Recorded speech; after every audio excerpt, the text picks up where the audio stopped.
बिस्मिल्लाहिर्रहमानिर्रहीम। नाज़रीन, आज हम बात करेंगे सूबा खैबर पख्तूनख्वा में तामीर किए जाने वाले मोहम्मद डैम के। और ये मोहम्मद डैम जो है दरियाए स्वात पर तामीर किया जा रहा है।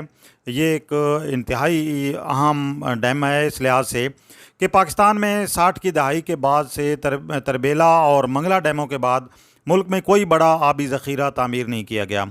और पिछले ये जो जितनी भी हुकूमतें गुजरी हैं, उन हुकूमतों ने मुल्क में बड़े आबी ज़ख़ायर की तामीर के हवाले से जो मंसूबे हैं उनको नज़रअंदाज किए रखा।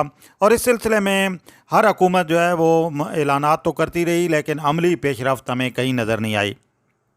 ये आप देख रहे हैं मोहम्मद डैम, जिसका 2019 में वज़ीर-ए-आज़म इमरान ख़ान ने इफ्तिताह किया। और ये डैम जो है वो पाकिस्तान में मैं समझता हूँ कि मुआशी तरक्की के लिए और तवानाई की फराहमी के लिए इंतहाई अहमियत का हामिल है। ये CFR डैम है और अपनी साख्त के एतबार से दुनिया का 5वां बड़ा डैम है। ये डैम जिस पर काम का आगाज़ 2019 में शुरू हुआ, 2025 में मुकम्मल होगा और इसकी तकमील पर मोहम्मद डैम में 12 लाख एकड़ फिट पानी ज़ख़ीरा हो सकेगा। ये डैम पर सैलाब से बचाने में भी मददगार साबित होगा और इससे 1,60,000 एकड़ जो अराज़ी है वो सैराब होने के साथ साथ 18,237 एकड़ नई ज़मीन भी काबिल काश्त बनाई जा सकेगी। तो जो इफ्तिताई तकरीब 2019 हुई उसमें मुनक़िद हुई, उसमें वज़ीर-ए-आज़म इमरान ख़ान, उस वक्त की chief justice supreme court Saqib Nisar, chief of army staff general Qamar Javed Bajwa और उस वक्त के वफाकी वज़ीर आब वसाइल फैसल वावडा भी नज़र आ रहे हैं आपको। इसके अलावा वफाकी वज़ीर मजहबी उमूर नूरुल हक कादरी ने भी इस तकरीब में शिरकत की थी।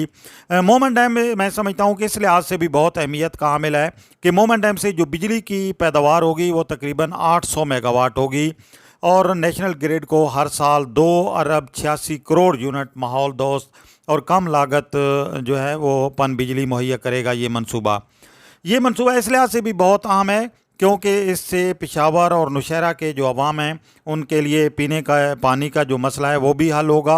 और पेशावर शहर को पीने के लिए रोज़ाना 300 मिलियन गैलन पानी इससे फ़राहम किया जाएगा। अगर हम इस मंसूबे के फ़वाइद देखें, मुआशी और जो ज़रई फ़वाइद हैं उसका, तो तकरीबन सालाना जो उनका तखमीना लगाया गया है वो 51 अरब 60 करोड़ रुपए लगाया गया है। चेयरमैन वापडा lieutenant general retired Muzammil Hussain का भी बहुत अहम किरदार है मुल्क के जो बड़े आबी ज़ख़ीरे हैं उनकी तामीर का आगाज़ करने में, जिनमें मोहम्मद डैम भी शामिल है।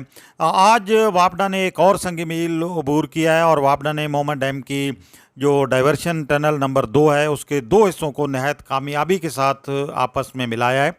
मोहम्मद डैम की तामीर के लिए दरियाए स्वात का रुख मोड़ने की गर्ज से डाइवर्शन सिस्टम की तकमील की जानिब ये एक अहम पेशरफ्त है और इस हदफ को वापडा ने सुरंगों की खुदाई के दौरान हासिल कर लिया है। तो इस सिलसिले में ये कामयाबी मैं समझता हूँ कि इस लिहाज से भी बहुत अहम है क्योंकि चीन के ताउन से ये डैम तामीर किया जा रहा है और चीनी कंपनी और उसके जो एहलकार हैं वो इस डैम पर काम कर रहे हैं। मोहम्मद डैम मैं समझता हूँ कि मुल्क की मुआशी और इक़्तिसादी तरक्की को फ़रोग़ देने में मददगार साबित होगा।